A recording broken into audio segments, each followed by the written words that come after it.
Hi there. Week one close reading. The answers are all in front of you. So, you should have printed off the notes in the resources section, and this week's is a 14 page notes, and assignment 1 and assignment 2 as well, which sounds like a lot of work, but actually they're short assignments. They're not too long this week, so don't worry about that. Okay, so the first page, what are we doing? We are talking about close reading and why it is something that you can learn. Nobody is born good at close reading. We learn how to be good at close reading. We learn from primary school when we do interpretations, they were called when I was young. Answers on the passage might be what you would be used to, but whatever it was called, we have practiced this since primary school. Now, when I was young in primary school, I clearly remember saying to the teacher, "Oh, I can't do number 4. I can't find the answer to number 7," something like that, and the teacher kind of annoyingly saying, "The answers are in front of you. The answers are all there in interpretation," and that is exactly right. What we are doing here is we are learning how we find the answers, how we interpret the answers, how to answer the questions properly in higher English exam. But they are there. They are there. Rest assured they are.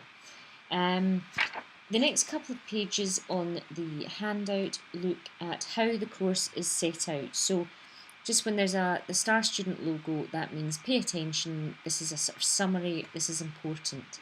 When the assignment sign is there, that means obviously there's an assignment to be done.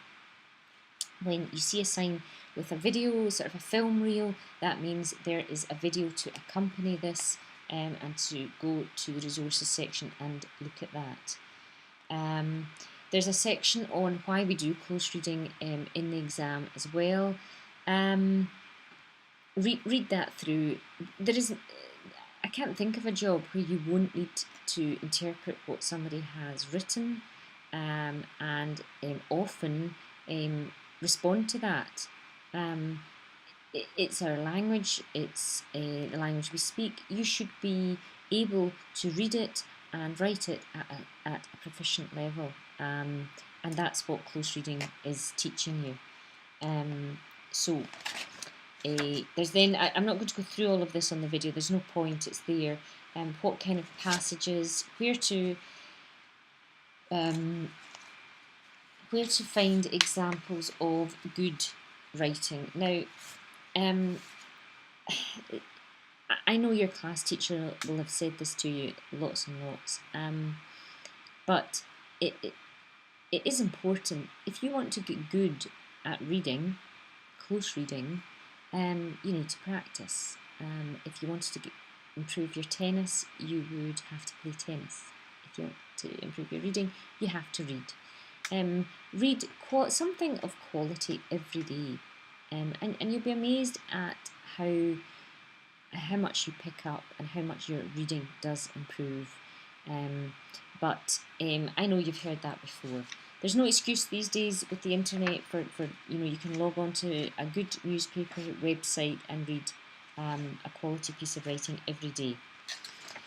What we are starting to look at here then, the first part of close reading we're looking at is the title of the passage. Now, you would be absolutely amazed at the number of people who don't read the title of a passage, staggering as that may seem. The title is there for a reason. It's telling you what the passage is about, the subject matter. Now, underneath that, in italics, there is always a kind of summary of a few things. Who the writer is, where the article was published, and that is very important, and that's what we're talking about in this from page 5 onwards in this week's notes. Where the article was published means who the audience is. And audience, when you're writing or when you're speaking, is hugely important. Now, let me give you an example of audience. When you know when you're in a classroom and you don't realise a teacher's there, or a teacher comes into the classroom and you're overheard and you're talking to your friends, and maybe not just a teacher, maybe an adult, any adult, your mum, whoever, and they overhear you saying something, and which is usually very funny, and because it's inappropriate.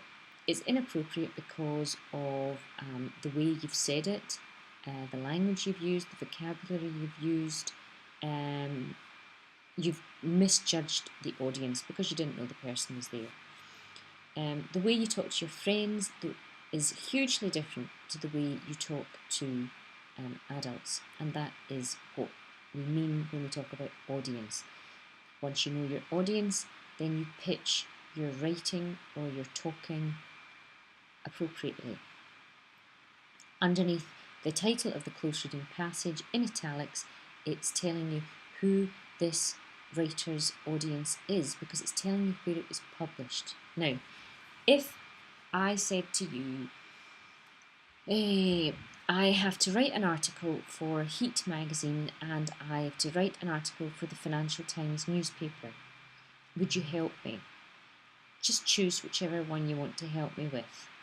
I suspect you would offer to help me with the one for Heat magazine, because the audience for Heat magazine are younger and their purpose is to be entertained.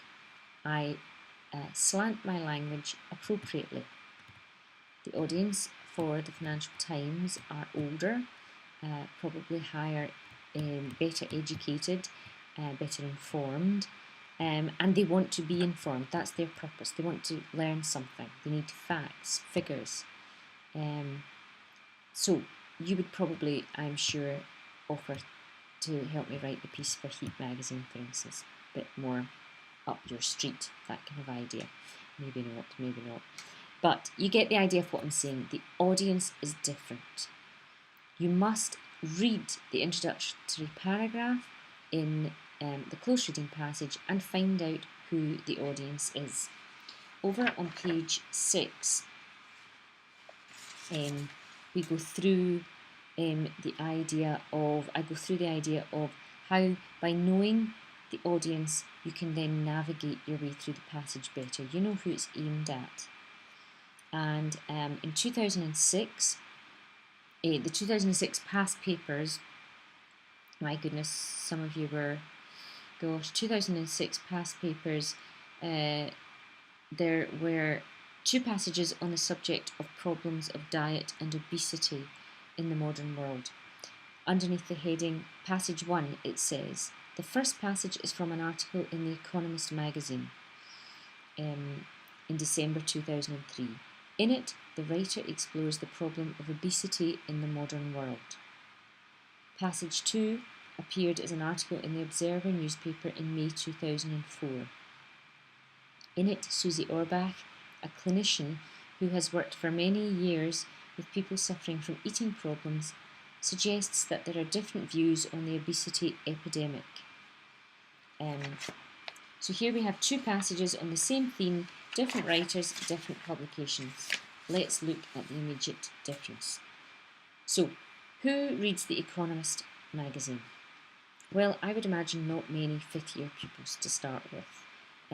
It's aimed at people who are the decision makers of the world, who are interested in world economies, politics. Probably academics read it. They do. Librarians, civil servants, teachers, world leaders, etc. Government policymakers. Did I say that already? That's who it's aimed at, and so we know then that the writing will be formal. There won't be lots of jokes. It's not a very light-hearted publication, that's for sure. And that is reflected in the first paragraph. When the world was a simpler place, the rich were fat, the poor were thin, and right-thinking people were worried about how to feed the hungry. Now, in much of the world, the rich are thin, the poor are fat, and right-thinking people are worrying about obesity. The language is tricky to understand. You have to read it a few times to understand it. It's not humorous, it's not light-hearted. So, by reading the italics at the start, knowing it was published in The Economist, then we're alerted to that. We know what to expect, and that helps our reading. It really does. It helps us. The other piece is from The Observer, and we immediately see The Observer is a quality broadsheet, as you'll know, and the same kind of similar audience, but with a newspaper, they have columnists who write from their own experience, and that gives a bit of a lightness of touch. It gives a freedom to be humorous and to write about personal experience. And when a piece is written from personal experience, it's just easier to read. It's more accessible. It's more entertaining. You get into it more because it's as if they're talking to you. Look at the first paragraph then from passage 2. At primary school, my son's lunchbox was inspected and found to fail. It contained chocolate biscuits. The school, believing it was doing the right thing, had banned sweets, chocolates and crisps in the name of good nutrition. My son's lunchbox, the first phrase in the first paragraph, alerts us to the fact. Okay, so the my in the first sentence there tells us straight away that it is personal writing, and we're immediately launched into an anecdote, a story about her child. So we know it's a bit lighter. The contrast between passage 2 and passage 1 then quite apparent straight away. Even just look at the length of the sentences. It contained chocolate biscuits. The language, my son's lunchbox was inspected and found to fail. Inspected and fail, the kind of language of schools, of exams, really, isn't it? So it's humorous. There's a humour there straight away. Okay, so that is what we're looking at there. And then assignment 1 assignment 1 is looking at the 1996 past papers, where you are asked to write down who the audience is, what the writer's purpose is, for 1996 passage 1 and passage 2. Can you back this up with some quotes and how some evidence really from the passage that let you, alerted you to where it was and why it was what kind of writing it was. The audience and the writer's purpose. Was it to entertain? Was it to inform, amuse, teach, instruct, whatever? Okay. And then the last wee thing on that assignment is to look at the italics for a passage 1 and passage 2 with no passage as such. So you have to just pick up clues from where it's published on what kind of passages they are and why they'll be different. Okay, now you upload your assignment, write it, type it out on a Word document and upload it to me in the messaging area, and I should get it there. If there are any problems, if you message me from the site, the Star Student website, and I can help you if there's any problem. Okay, I hope this has been useful, and I am going to make another video now for the second part of week 1, which is on context questions. I'm breaking the videos down so that they're easier to access, and I'll label them context, etc. So that when you come back, remember of course that these will be here and you'll be able to look at these right before your exam, etc. and I'll maybe be able to help you then. Okay, cheers.